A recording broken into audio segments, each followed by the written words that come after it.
수조가 여유 공간이 있어야 될 거 아니에요. 그렇겠죠. 그죠? 교체를 하려면. 네, 교체를 하려고 예. 하면. 그렇기 때문에 이게 꽉 차버리면 어떤 문제가 발생하냐 그러면 핵 발전을 중지시켜야 돼요. 스톱 셧다운 시킨 다음에 네, 셧다운 시켜. 이게 왜냐 그러면 교체가 안 되니까. 그건 안 되잖아요. 예. 셧다운은. 그래서 이게 큰 문제인 거예요. 그러니까 2030년이나 2000. 예, 31년 되면은 아, 여기 수조가 꽉 차서 예. 원자로를 가동할 수 없는 조건이 발생해 버리는 거예요. 돈도 이만큼 많이 들어가는 게 없습니다. 돈이 많이 들어요. 현재 추계되어 있는 금액은 72조입니다. 시청자 여러분, 주말 인터뷰 시간으로 여러분 뵙겠습니다.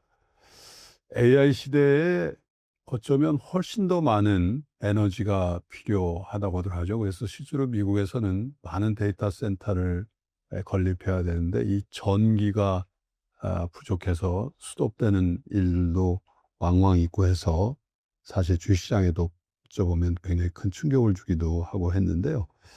어쩌면 이런 탄소 중립의 시대이지만 에너지원으로서 원전을 어쩔 수 없이 우리가 해야 된다라는 당위론이 또 있는 것도 사실인 것 같습니다. 그럼에도 불구하고 우리가 늘 불안해하는 거는 안전에 대한 건데 이 원전의 결과물로 나오는 이 폐기물이 있잖아요. 그죠? 이걸 어떻게 처리할 건지에 대해서 굉장히 고민스러운 주제가 될 수도 있는데 오늘은 고준위 방사성 폐기물 관리위원회의 김현권 위원장님 모시고 그 얘기를 좀 나눠보도록 하겠습니다. 위원장님 어서 오십시오. 예, 반갑습니다. 그 위원장님 뵌 지가 몇 년 된 것 같은데 그렇죠. 여전히 농민의 어떤 그 채취가 느껴지는데 그런 말씀 많이 들으시죠? 예, 편하게 잘 지냅니다. 용어가 좀 어려운 것 같아요. 예. 고준위 방사성 폐기물, 그죠? 예. 구체적으로 어떤 겁니까? 저도 이제 임명을 받고, 예, 그러니까 뉴스에 나가니까 주변에 지인들이 예, 전화가 오잖아요. 근데 많은 분들이 뭐가 됐다고 뉴스에는 봤는데 그게 뭐냐? 그러니까 고준위 방사성 폐기물 관리위원회라는 예, 이 말 자체도 어렵고 예, 또 그게 뭔지도 잘 모르겠고 일단 이제 우리가 원전을 가동을 하면 그렇죠. 일단 우라늄을 가지고 사용 후 해결료 다 쓰고 나면 사용 후 해결료가 나올 수밖에 없지 않습니까? 예. 운영 과정에서 여러 가지 폐기물이 나올 수 있고요. 예, 그러니까 예를 들어서 이제 사람이 입는 옷, 장갑 뭐 이런 거는 그렇죠. 예, 저준위 폐기물에 해당되고 그리고 방사성 폐기물이 원자력 발전에서만 나오는 게 아니죠. 병원에서 쓰던 그렇습니다. 예, 네. 병원에서 상당량의 방사성 폐기물이 나오고 그런 것들은 중저준위에 해당되고 이 여러 가지 폐기물이 결국 발생할 수밖에 없는데 그 폐기물에서 나오는 방사선의 양, 그 종류, 그리고 고준위 방사성 폐기물 같은 경우에는 이게 굉장히 고열을 발생한다는 특징이 있거든요. 네. 그래서 고준위 방사성 폐기물은 그 열이 엄청나게 많이 나는 그것과 또 이제 방사선 양의 기준이 해당할 때 그렇게 정의를 하는데 실제적으로는 사용 후 핵연료를 뜻한다 이렇게 이해하시면 됩니다. 그러니까 우라늄 자체가 위험하진 않거든요. 네. 그러니까 우라늄을 가지고 연료를 만드는 원자력 발전하는 연료를 만드는 회사에 가보면 실제로 그 하얀 가운 입고 뭐 장갑 끼고 하는 정도로 작업을 해요. 네. 그래서 저도 처음에 깜짝 놀랐어요. 예. 저 그냥 만져도 되냐고. 네. 그런데 우라늄 자체에서는 방사선이 나오는 거의 없다는 거예요. 그런데 우라늄을 가지고 핵 분열을 하고 그 핵 분열에서 발생하는 열을 이용해서 전기를 생산하는 게 발전소잖아요. 그렇죠. 그 핵 분열의 산물. 그러니까 분열을 하고 나면 우리가 얘기하는 세슘, 스트론튬 대표적인 그 핵 분열의 산물들이거든요. 방사능 물질. 방사능 물질. 이런 것들이 굉장히 많은 종류의 방사성 물질이 나오는데 공통적인 특징이 열을 굉장히 고온의 열을 발생한다. 그것도 굉장히 장주기에. 사실 뭐 다른 에너지원만 있다면 그렇죠. 원전 안 하는 게 제일 좋겠죠. 경제성이나 이런 걸 다 그렇죠. 차치하고라도 예, 아니 다른 거 많은데 뭘 원전까지 해 이렇게 하면 좋은데 예.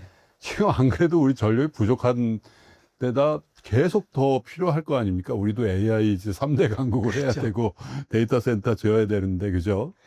그래서 어차피 폐기물에 관련된 위원회 위원장을 맡게 해주면 이 본질적인 원자력이 가진 우리 경제의 의미랄까요? 어느 정도 중요성인지에 대해서 한번 여쭤봅니다. 그러니까 의장님께서 굉장히 쉽게 말씀을 해주셨는데요. 예, 다른 에너지들이 많이 있다면 네, 굳이 원자력을 안 할 수도 있겠죠. 네, 그런데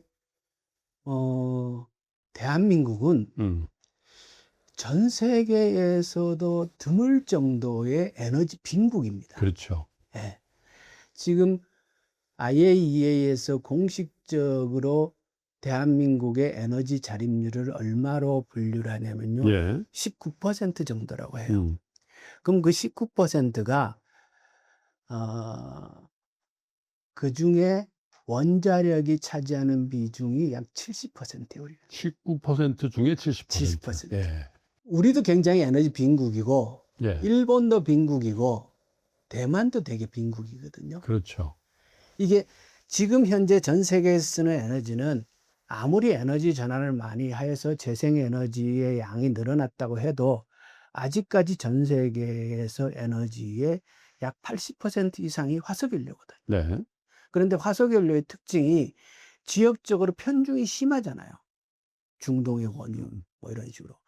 근데 그렇다 보니까 이 동아시아 쪽에는 그 화석 에너지들이 거의 없는 나라예요. 네, 그런데 전 아주 재밌게 생각하는 게 세계적인 에너지 빈국인 한국과 일본, 대만이 다 잘 살고 그러네요. 그리고- 에너지 부국은 못 사는 나라가 많고. 그리고 여기가 또 제조업 강국이에요. 그러니까 에너지가 없는데 에너지를 없는데 제일 많이 써요. 쓰는 건 최고 많이 써요. 네, 네. 이번에 그 중동 그 호르몬이 막혔을 때 원유 수입은 우리가 일본보다 더 많이 한다는 거잖아요. 그러니까 네. 수출량이 더 많습니다, 네. 실제로. 안에 쓰는 건 우리가 적지만은 네, 가공해서 또 수출을 하니까. 그러니까요.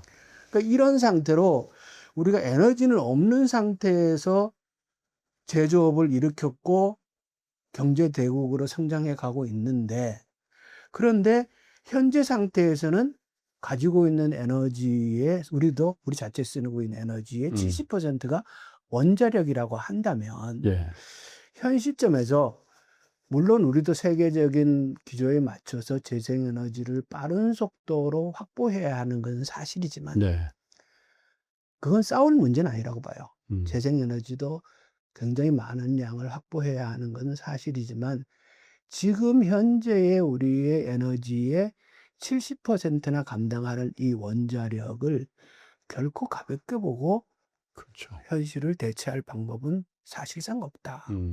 그런 생각을 하는 거죠. 그러기도 하고 사실 주식시장에도 원전 관련주들이 굉장히 많이 예. 오르기도 하고 그런데 사실 글로벌 그 원전 시장에서 한국이 메이저가 예. 돼 가고 있는 시장 상황이라서 어쩌면 이 원자력 발전에 대한 인식이 훨씬 더 정교하게 정립이 돼야 되지 않을까 그런 생각이 들더군요. 그렇죠. 제가 연초에 원자력 쪽에서 하는 신년회를 가보고 깜짝 놀랐어요.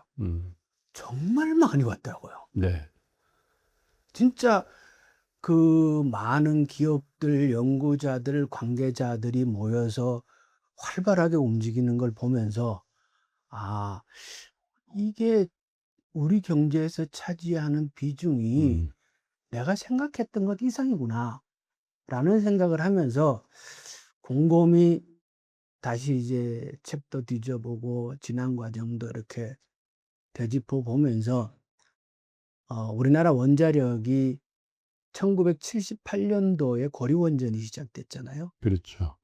고리원전을 당시에 건설할 때 비용이 경부고속도로 건설 비용의 4배가 들었다 그래요. 정말로 이거 그렇게 많이 들었어요. 야, 이 그렇게 얘기를 해요. 경부고속도로 건설이 그게 우리나라 시점이 좀 다르죠. 산업화에 어떻게 보면 예. 대역사하고. 사연오파 대역사고 네.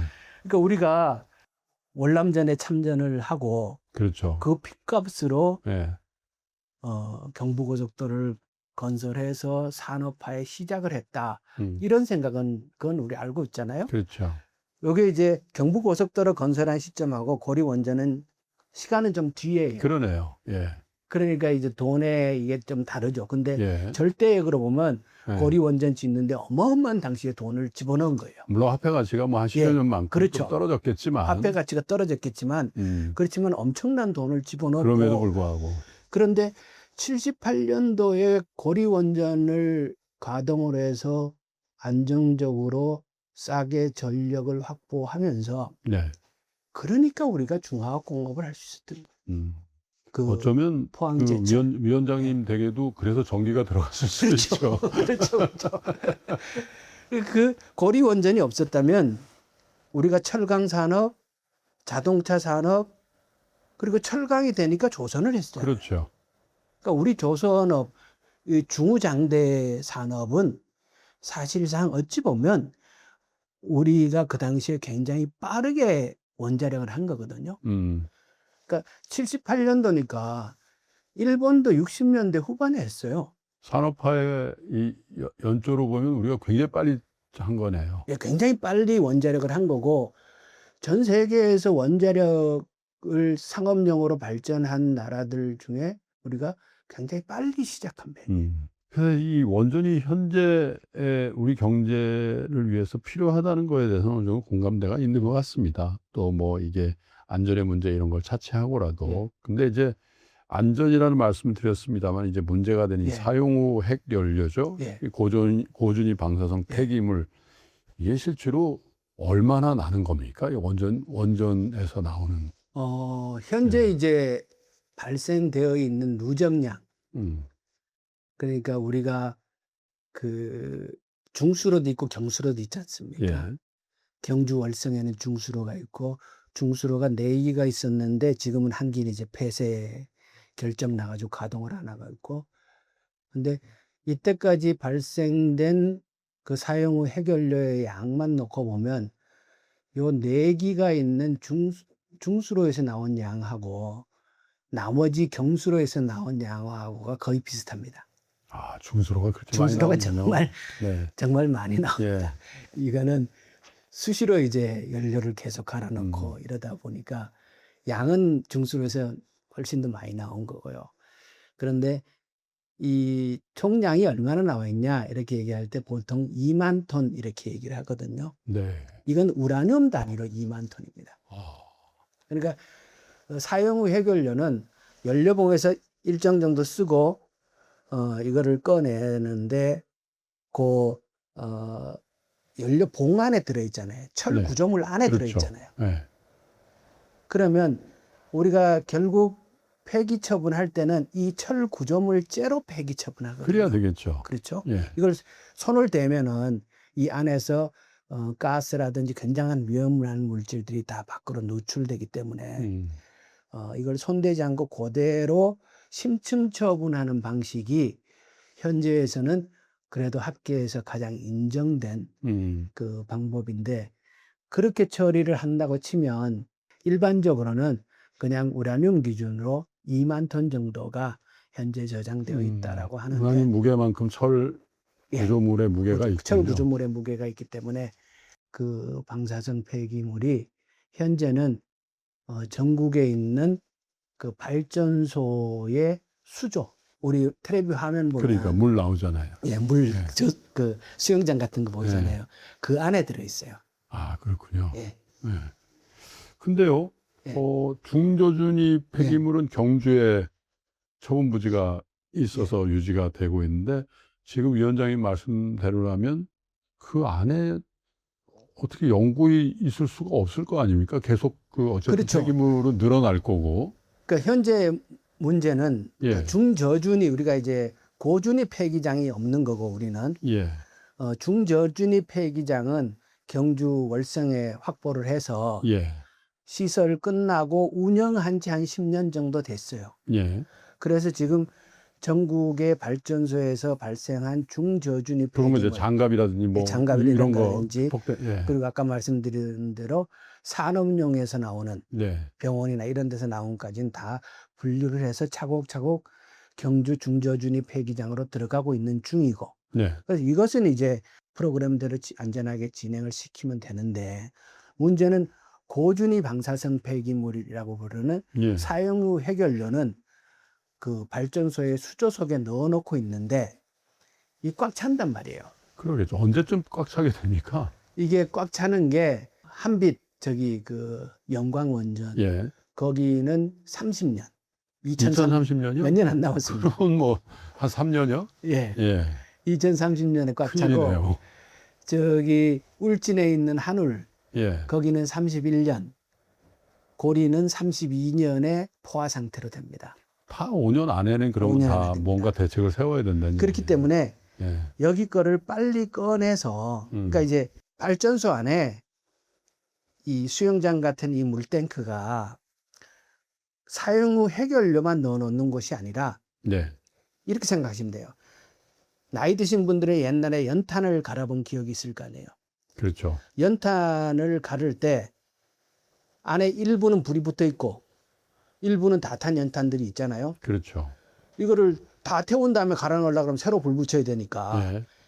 그 상태에서 이걸 연탄 이제 다 탄 연탄을 꺼내서 새 연탄을 집어넣어야 되는데 이것을 교체를 하기 위해서는 안에 있는 연탄을 다 꺼내야 되는 거예요. 네. 그래야 위치를 바꾸고 그렇겠죠. 그럴 거 아니에요. 그죠? 예. 그래서 이 사용 후 해결료 그러니까 이제 원자로 안에 들어있는 사용 후 해결료도 이 다발로 들어있는데 연료를 교체할 때는 이 안에 있는 다발을 다 꺼내야 돼요.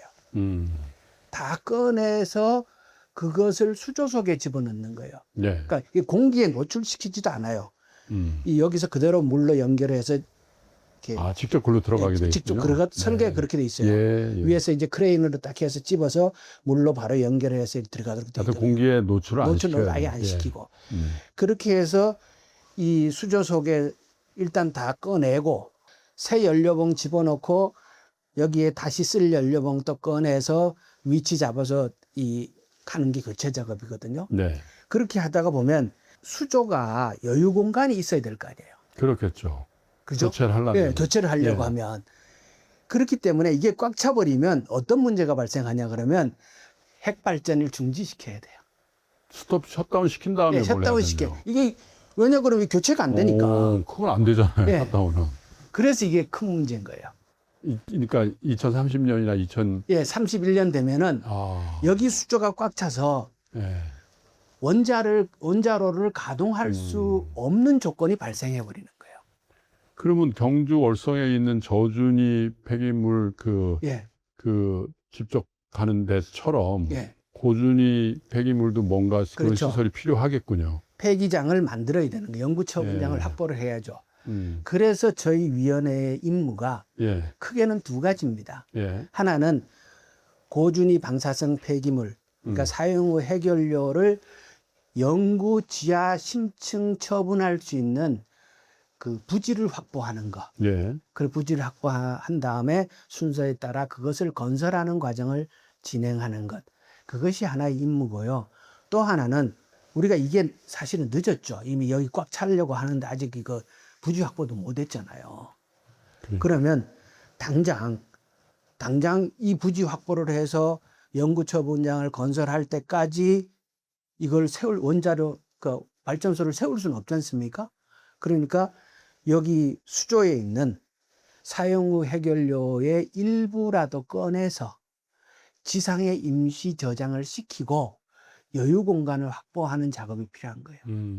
이 두 가지를 저희가 동시에 해야 되는 거예요. 부지를 마련해서 그걸 완공할 때까지는 여러 가지 변수들이 그렇죠. 있고 언제 될는지 모르니까 예. 급하게 그 중간 단계로 끄집어내서 예. 임시로라도 임시로 발전소 안에 이걸 이제 그 연구처분장은 발전소 밖에 새로운 부지를 그렇겠죠. 확보해야 되는 예. 거지만 예.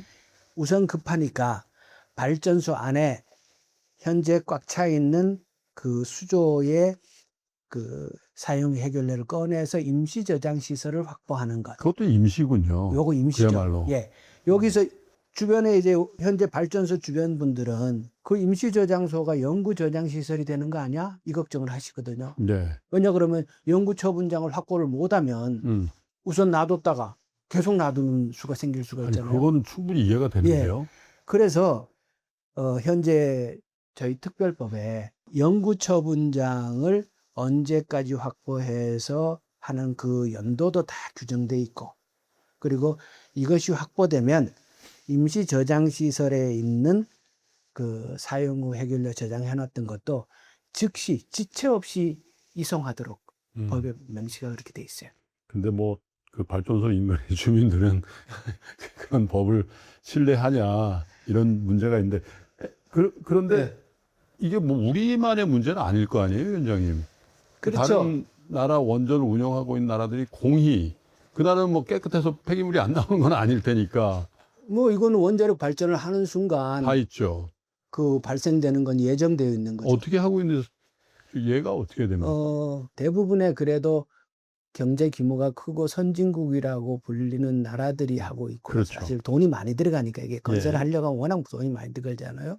미국이 이제 그 상업 운전을 가장 먼저 시작한 나라인데, 미국도 현재는 그 영구 처분장은 없어요. 네. 그러니까 고준위 방사성 폐기물에 대한 영구 처분장이 없고, 일찍이 그 유카 마운틴 그 네바다 산맥에 그쪽에 이제 영구 처분장을 확보를 하려고 했는데, 그게 진행되다가 그 주민하고 협의가 마무리가 못 되고, 그리고 지질학적 안전성에 문제가 제기되면서 오바마 대통령 때 그 계획이 취소되면서 현재 미국은 이 고준위 폐기장에 대한 부지 확보를 아직 못하고 있는 상태고요. 네. 이 시설을 확보하고 있는 나라는 전 세계에서 유일하게 핀란드 하나. 한 국가밖에 한 그걸 국가. 예. 그러니까 엄청 어려운 일이네요. 엄청 어려운 일이죠. 그게 핀란드도 예. 현재 시설만 거의 완공 상태이고 아직 운영은 하고 있지 않고요. 네. 원래 거기도 이제 인허가 절차를 밟고 있고, 인허가 절차가 끝나면 올해라도 바로 상업운전에 들어간다라는 게 핀란드 계획이고, 프랑스, 스웨덴 이런 나라 정도가 예. 영구 처분장의 부지를 확보해 놓은 정도. 그러니까 세계적으로 보면 이 영구 처분장을 아직 운영해 본 경험은 없습니다. 그렇군요. 예. 그 원전의 역사가 꽤 오래됐음에도 불구하고 그렇죠. 아직 운영하는 나라가 한 군데도 없다라는 얘기는 이게 그만큼 뭔가 실행하기에 이것을 확보하는데 굉장히 오랜 시간이 걸린다는 특성이 하나가 있고요. 예. 근데 가만히 생각을 해보면, 그러니까 우리나라, 전 세계가 그 핵을 가지고 무기로 쓴 게 1945년이 처음이잖아요. 그러고 나니까 당시 미국에 상당한 비난이 있었죠. 그 반대급부로 원자력의 평화적 이용이라는 아젠다를 들고 나온 게 당시에 아이젠하워 대통령이었고, 1950년도 여전이거든요. 그러고 나서 실제로 원자력의 발전 시설을 해서 전력을 생산한 게 미국이 58년도가 처음이에요. 네. 그러면서 원자력 발전이 그냥 이렇게 나름 르네상스를 겪었던 거는 그 오일 쇼크 1970년도. 거치면서 1970년도 이후에 원자력 발전이 확 퍼진 거지. 그렇게 보면 이게 아직까지 70년부터 했다 해도 이제 겨우 50년. 그러니까 수조 안에 넣어놓을 수 있는 시간을 계산을 하면 전부 다 이제 급해지는 시기가 되는 거예요. 그러네요. 예. 한꺼번에 지구촌에서 다 예. 30개 한꺼번에 이제 나라에서 서로 급해진 거예요. 그러나 이제 어쨌든 우리도 이제 해결을 예. 해야 되는데 이 위원회, 즉 고준위 방사성 폐기물 관리위원회의 첫 위원장님이시더군요. 그렇죠. 그러니까 이게 뭔가 이제 이 논의를 시작하는 이제 막 그 즈음이네요. 그러니까 우리나라를 놓고 보면 예. 그래도 옛날에 노무현 대통령 때 부안 사태 예. 그때 난리 났었잖아요. 그러니까요. 그게 고준위 폐기장하고 중저준위 폐기장하고 그때 같이 하려고 했던 거예요. 아, 그렇군요. 예. 그러다가 그 당시에 실패를 했죠. 음, 그러고 나서 우리는 중저준위를 따로 분리해서 그 다음에 과정을 거쳐서 지금 경주에 하고 있는 거고. 그리고 또 9번의 과정이 있었더라고요. 이거를 해보려고 하는 게. 시도를. 음, 그런데 다 실패를 하고, 그래도 사회적 논의와 공론화 과정 실패의 경험들을 꾸준하게 거치면서 네, 그 논의의 결과물로 특별법이 만들어지고, 저는 이 특별법이 만들어진 거에 대해서 굉장히 의미를 크게 봐요. 왜냐하고 네. 하면 법이 이제 만들어지는 과정에 뭐 한 당이 다 나가고 그냥 이렇게 방망이 두드린 경우도 많잖아요. 근데 특별법은 그래도 여야가 합의해서 만든 거. 아, 그렇군요. 예. 그러니까 우리나라 여야가 합의해서 음, 만들었다는 거는 어느 정도 사회적 합의의 산물로 봐야 된다 이렇게 생각을 하고요. 그래도 우리 사회가 긴 시간 동안 갈등은 많이 겪었지만 이제는 이 고준위 방사성 폐기물 처분장을 만들어야 한다라는 합의와 네, 어떤 과정을 거쳐서 만들 것인지, 그리고 그 논의의 절차는 어떻게 하고, 그리고 주민들에게는 최소한 어떤 보장을 할 것인지, 이런 것들을 법에 담고 있어서 그래도 우리 사회가 꽤 많이 온 거 아닌가 이런 생각을 합니다. 참 긴 여정인 게, 예. 제가 듣기로는 이 고준위 방사선 폐기물의 예. 관리시설 예. 지금 지으시려고 하는 예. 그 가동 목표가 2060년이라면서요. 가동 목표가 예. 2060년 이전에 하는 겁니다. 그러니까요. 예. 2060년 이전에 하면 예. 그래도 임무 완수다, 성공이다. 예, 예, 그렇게 돼 이렇게 있습니다. 생각하시는 예, 법에도 거니까. 그렇게 돼 있습니다. 지금 2027년 아닙니까? 예. 그러니까 예. 33년 이후에 예. 하면 괜찮다 이런 건데, 예. 그 논의를 지금 시작하고 법을 제정하고 예. 또 위원회를 만들어서 위원장을 만들고 선임하고 이런 예. 논의를 한다는 것 자체가 이게 얼마나 힘든 일인가라는 걸 아주 그렇죠. 상당히, 이런 위원회는 없는 것 같거든요. 30년 이후에 뭘 하는 거를 준비하라고 하는 게. 없죠. 이렇게 예. 긴 프로젝트로 이렇게 한 것도 없고요. 그러니까요. 돈도 이만큼 많이 들어가는 게 없습니다. 돈이 많이 들어요. 현재 추계되어 있는 금액은 72조입니다. 이게 엄청난 일이군요. 엄청난 일입니다. 저는 그냥 이렇게 땅 파가지고 그 속된 말로 공구리 치고 예. 넣고 확 막으면 되는 거 아닌가 그렇게 생각했는데, 아유 정말 무지소침은요. 그게 아마 그 대한민국 역사상 뭐 이거 비교할 만한 사업의 크기는 없을걸요? 아, 그러군요. 예. 예. 이게 원래 뭐 한시적 자문기구로 있다가 이제 정식 위원회로 예. 취업하고 이 과정에서도 굉장히 긴 시간이 예. 걸렸다고 들었는데, 어쨌든 과거에도 이제 몇 번 시도를 했는데 예. 그게 이제 뭐 주민 반대겠죠. 그렇죠. 예. 그리고 어떤 이제 로드맵으로 할 거냐, 또 어떤 보상을 할 거냐, 이런 것들이 아주 뭐가 정돈돼 있지 않았기 때문에 계속 실패했을 텐데, 이제부터 뭔가 진도를 나가셔야 되잖아요. 예. 그죠? 옛날처럼 해프닝으로 끝나는 게 아니라. 그래서 어떻게 위원회를 운영하셔서 차별점을 두시면서, 위원장님이 한 30년 하실 건 아니실 테니까 완결은 뭐 물리적으로 좀 예. 뭐 쉽지 않다 하더라도 진도를 상당 부분 빼고 위원장님 일을 하셔야 될 것 같은데, 그렇죠. 어떤 보관을 갖고 계세요? 처음에는 사실 솔직히 말씀드리면 왜 나보고 이걸 하라 그랬지? 이 생각을 저도 했어요. 그러니까 제가 원자력과 관련된 일을 했던 사람도 아니고, 예, 저는 젊은 시절은 굉장히 길게 그 농업에 종사를 했었고, 그렇죠. 그리고 국회에 들어와서는 에너지와 관련된, 제가 에너지 전환에 관심이 많으면서 그렇죠. 특별히 에너지 전반을 살펴보면서 우리가 여러 에너지들의 특성을 잘 조합해서 어떻게 믹스를 해서 안정적인 전력 기반을 확보할 것인가. 네. 이게 저의 가장 주된 관심사였는데 어느 날 갑자기 왜 이 원자력에서도 가장 끝단인 이 임무를 저에게 맡겼을까 이 생각을 저도 한참을 해봤어요. 네. 해봤는데 우선 다행이라고 생각을 한 거는 그래서 제가 대학에서 물리천문학부를 전공을 해서 이 내용의 기본 그 흐름에 대해서 전혀 그 이해도가 낮지는 않다. 네. 그게 저를 이제 용기를 갖게 했던 거고요. 또 하나는 제가 에너지와 관련된 일도 그렇고 국회에서 쭉 일을 하면서 사회적 대화 쪽에 관심을 굉장히 많이 갖고, 그러니까 우리 사회가 굉장한 갈등 사회지 않습니까? 네.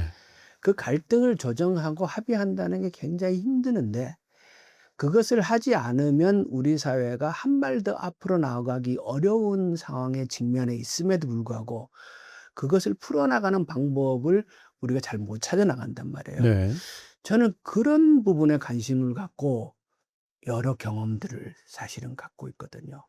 그래서 이 부분도 어찌 보면 우리 사회에 가야 할 방향은 정해져 있는데 그 과정을 갈등을 해결하지 못함으로써 관리하지 못함으로써 지체되어 있는 것을 풀어나가는 과정. 그거는 비슷한 것 아닌가. 그래서 그렇게 생각을 하면은 오히려 해볼 만하다. 제가 그 서남의 당시에 그 풍력 발전 그때도 어민들이 굉장히 반대가 심하시고 그렇죠. 네. 그때 현장에 가가지고 처음에 갔을 때는 난리가 아니었어요. 처음에 가면은 이제 겁나거든요. 여기 뚜드러 맞는 거 아니야.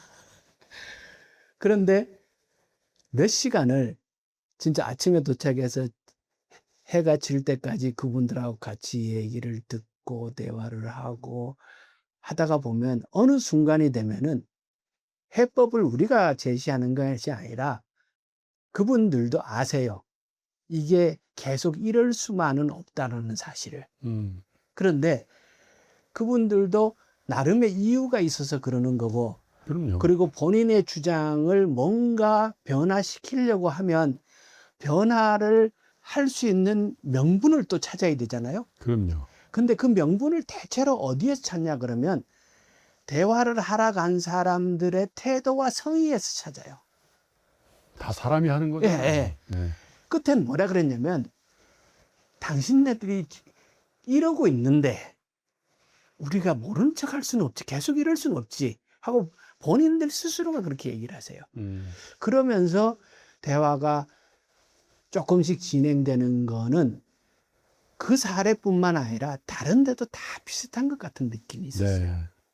그렇다고 보면 결국 이 원자력 폐기물과 관련한 문제도 지역의 이해 당사자들 그리고 산업에 있어서 다른 시각을 가지고 있는 분들 여러분들과 결국 대화하면서 우리가 서로가 어느 순간에는 합의될 수 있는 내용을 이미 가지고 있다라는 그걸 생각을 하면 이것도 결국은 응각, 인내, 끈기, 설득, 대화 그 과정에서 정보를 공개하고 상대를 존중하고 이게 해법이지 다른 해법은 없는 것 같아요.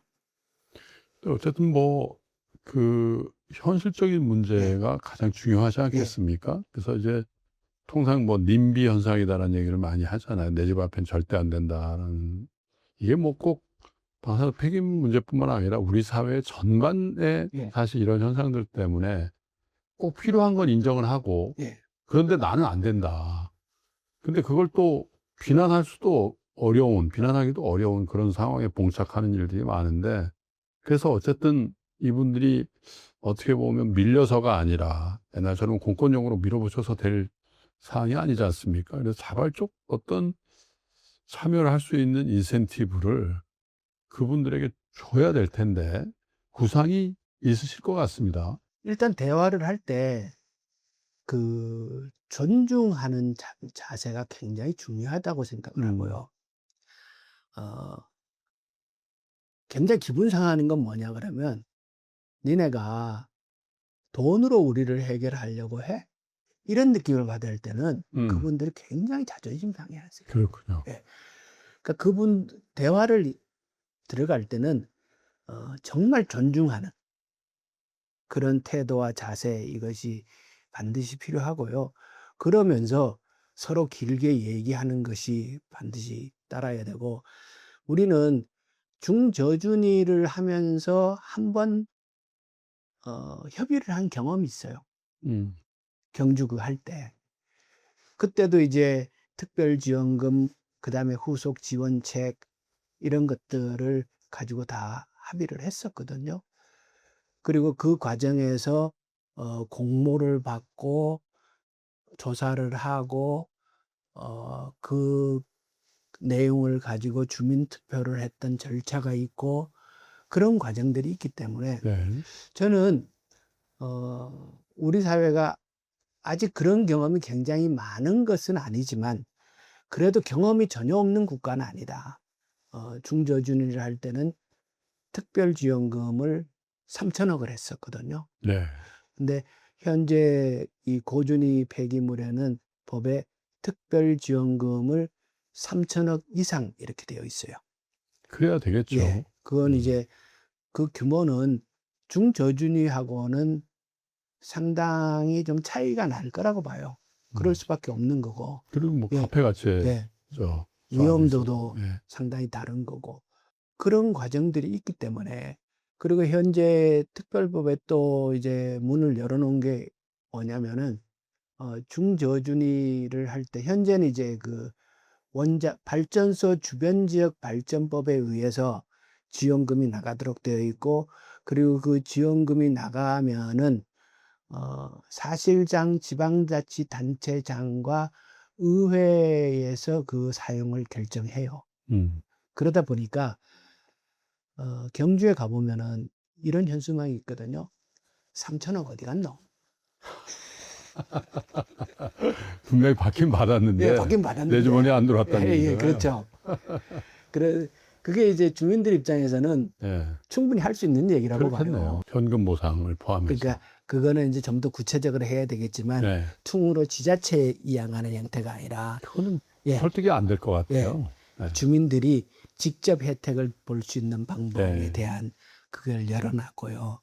그리고 외국의 사례들을 보면은 오히려 공익법인을 설립해서 그리고 그 공익법인의 전문가들은 국가에서 파견을 하고 네. 이렇게 해서 안정적으로 지역 발전과 주민의 생활 개선을 위해서 계획을 세워서 집행할 수 있도록 그렇게 하는 데가 많아요.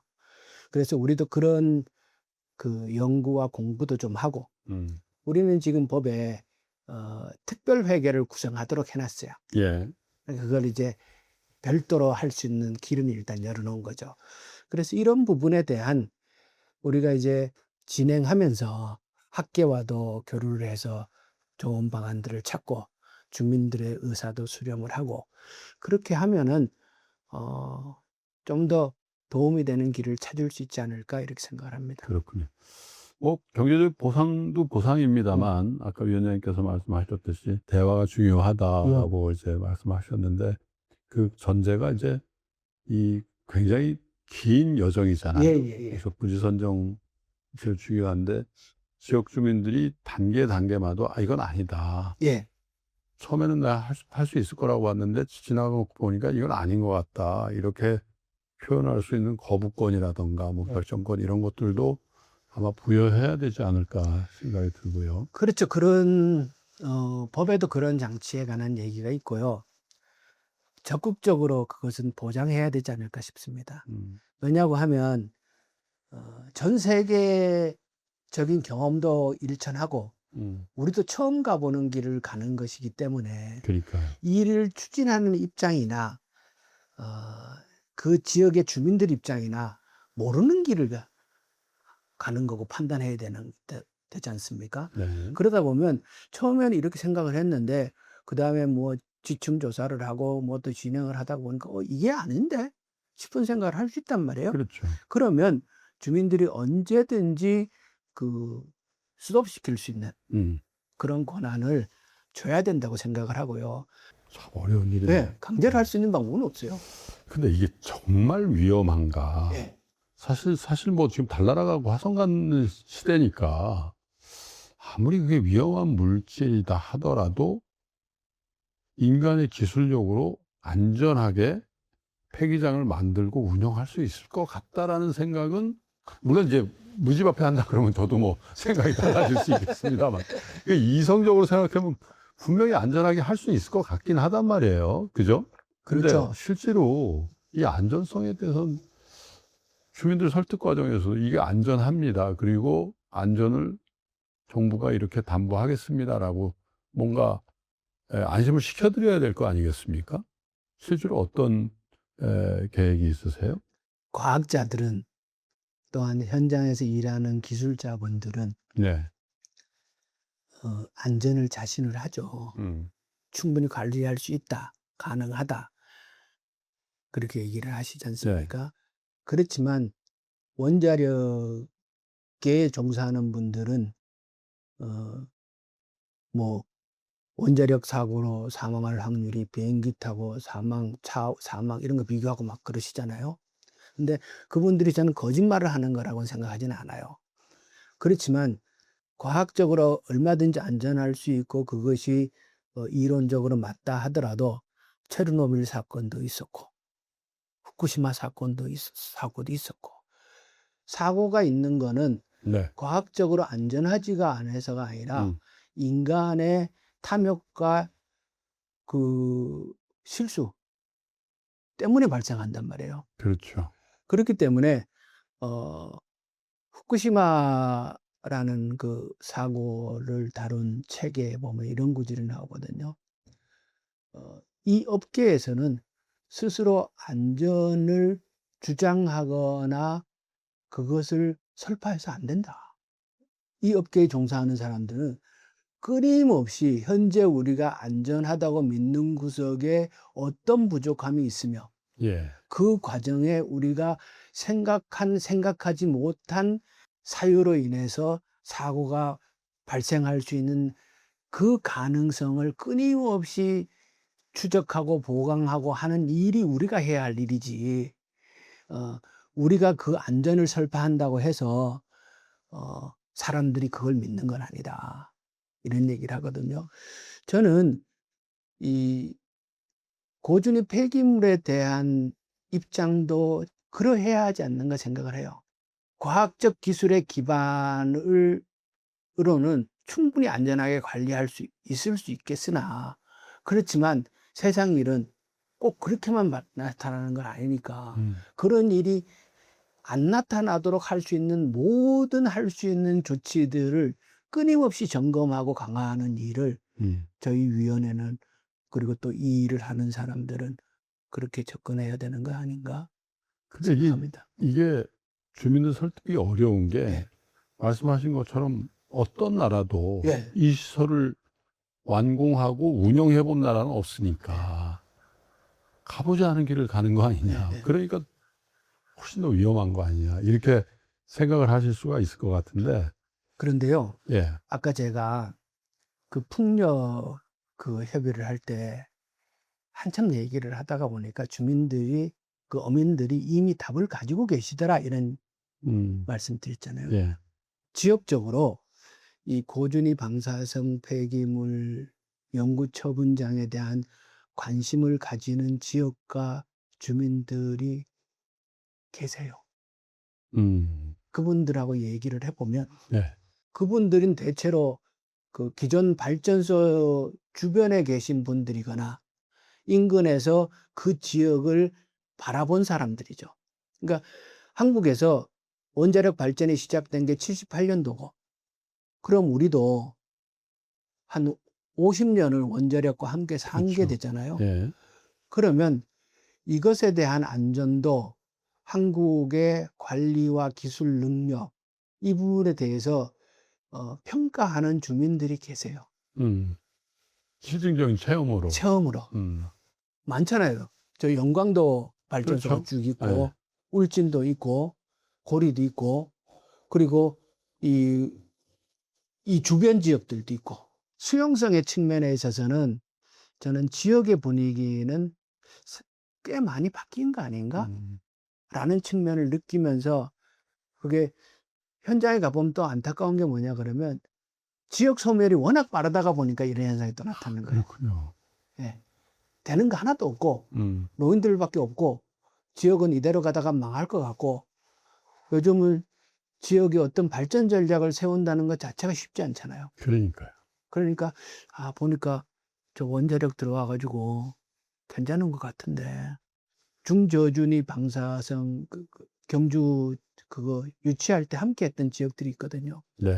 그때 떨어졌던 지역들. 이런 지역에서는 그런 고민들을 하는 거죠. 그 아까 제가 한 말씀은 좀 취소해야 될 것 같습니다.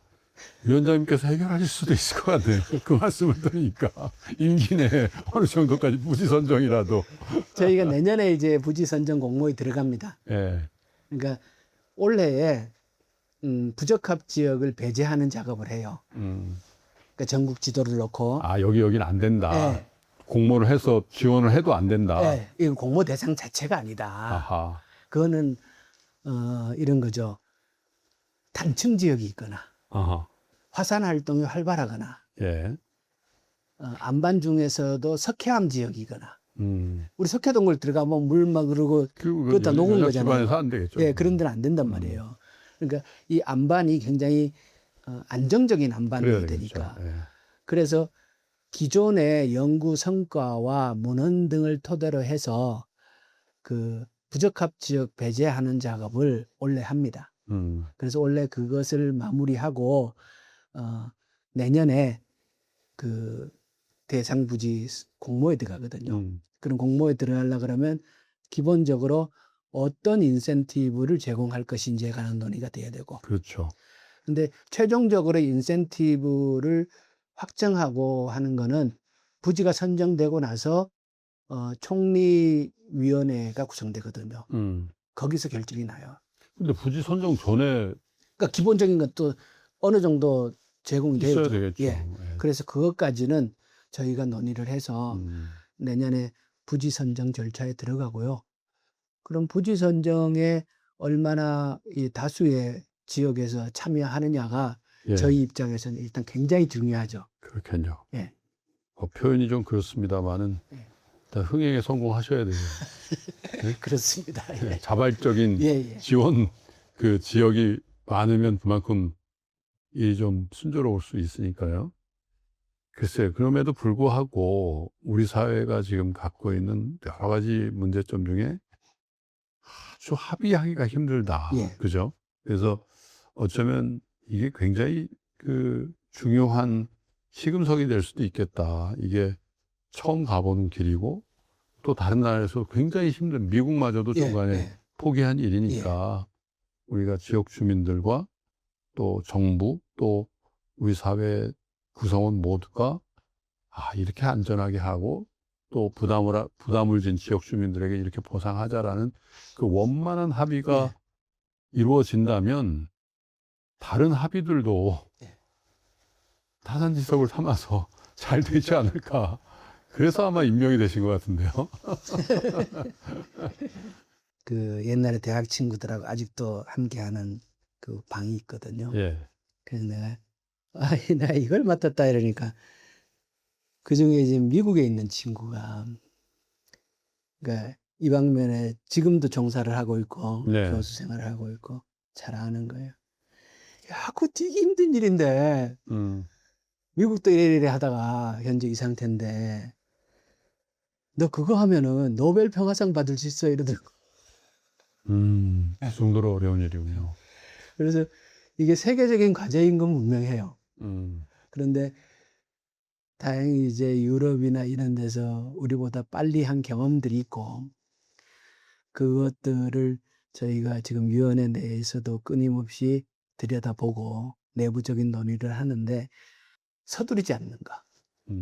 서두른다는 얘기는 절차를 건너뛴다는 거거든요. 그럴 개연성을 그 지역 주민들이 느낄 수 있다는 거죠. 예, 예. 절대로 서두르지 않는 그 절차를 다 거쳐서 다시 돌아가야 하는 일이 없도록 하는 거. 음, 그러면서 정부가 해야 할 일은 인내하고 정보를 공개하고 투명하게 하고 민주적으로 진행하고 그리고 이 모든 일은 정부가 책임진다라는 그걸 명확하게 하고 그렇게 하면서 이 과정을 관리해 나갈 때 그게 이때까지 보면 그게 가장 빠른 길이더라.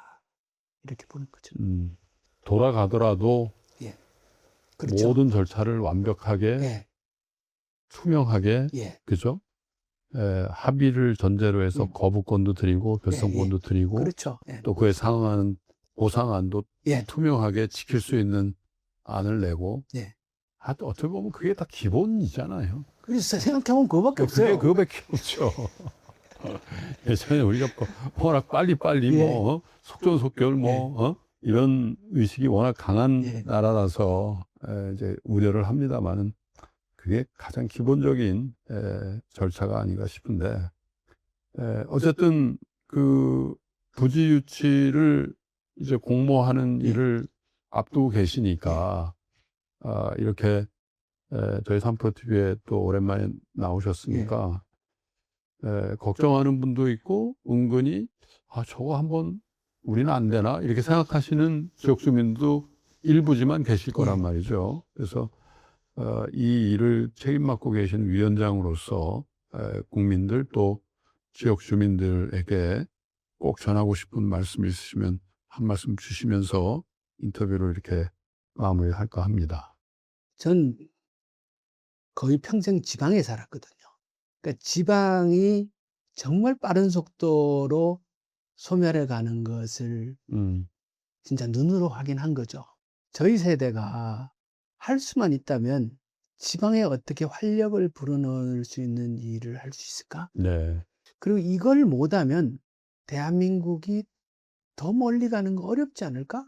또 달리 생각을 해보면 대한민국이란 땅덩어리 크지도 않은데 왜 수도 서울만 가지고 하려고 해? 대한민국 전체를 좀 도시국가처럼 전국을 순환하는 KTX도 좀 놓고 요즘 외국 관광객들 무지하게 많이 들어오는데 엄청 오죠. 엄청 들어오는데 그들이 수도 서울에만 다녀야 할 이유도 없고 저는 오히려 얼마 전에 그 초과세수 어떻게 쓸 것이냐 얘기가 나올 때 지방에 그 관광객들을 수용할 수 있는 인프라를 좀 깔자.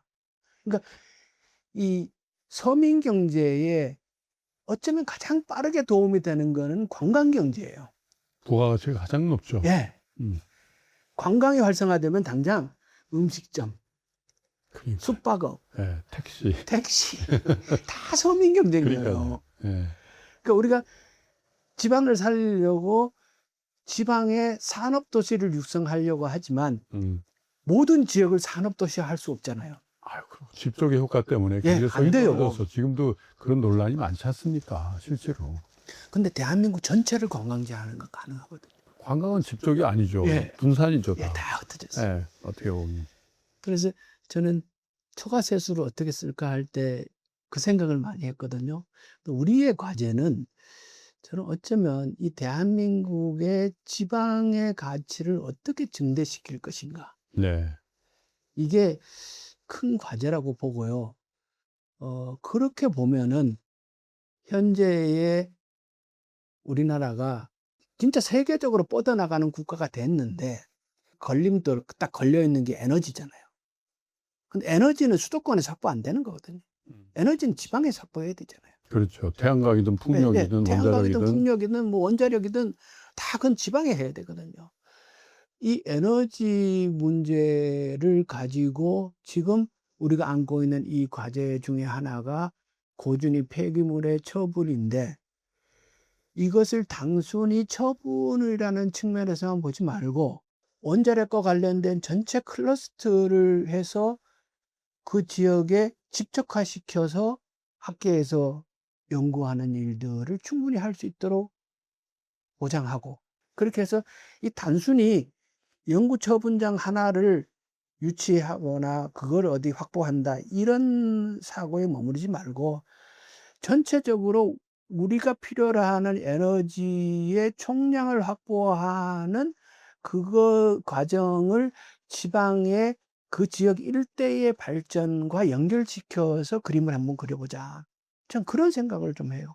음, 그래서 이걸 단순히 얼마 주고 얼마 이런 차원이 아니라 국가는 이 선정된 지역의 종합적인 발전을 책임지고 주민들은 삶의 질도 개선될 뿐만 아니라 대한민국 지방 그 발전 계획에 함께 참여하고 이런 좀 큰 사고를 함께 하면 어떨까 그런 생각을 합니다. 뭐 경제성을 전혀 무시할 수 없겠죠. 예. 그러나 이제 이게 전 세계가 가보지 않은 길을 예. 이제 가야 되는 숙제를 공이 갖고 있고 또 어쩌면 우리 사회가 성숙된 합의를 도출을 하면서 사실 글로벌리도 이제 보면 원전이라는 게 표준이 중요하잖아요. 예. 그래서 원전의 표준을 가져야 뭐 UAE도 가고 체코도 가고 뭐 그럴 거 아니겠습니까? 그죠? 고준위 폐기물 처리에 관련돼서도 대한민국이 합의라는 표준과 예. 그리고 그 합의에 의한 정말 탄탄한 그런 처리의 어떤 구조를 만들면 이건 역시도 이걸 바라보고 있는 국제사회의 하나의 표준이 되고 우리가 훨씬 더 성숙된 선진 국가로 인정받을 수 있는 굉장히 중요한 모멘텀이 될 수도 있겠다 그런 생각이 드네요. 그래서 김영건 위원장님과 오늘도 두 분이 동행해 주셨습니다마는 위원회에 일을 하시는 분들이 각별히 이 사안을 잘 다뤄주셔서 아까 제가 농담으로 임기내는 안 될 것 같네요 이렇게 하셨지만 말씀을 드렸지만 워낙 중차대한 일이라 의외로 잘 도출이 됐네라는 아주 신선한 뉴스를 접하게끔 해 주시기를 바라면서 이렇게 인터뷰를 마감하도록 하겠습니다. 노력하겠습니다. 감사합니다, 위원장님. 예. 네. 고맙습니다.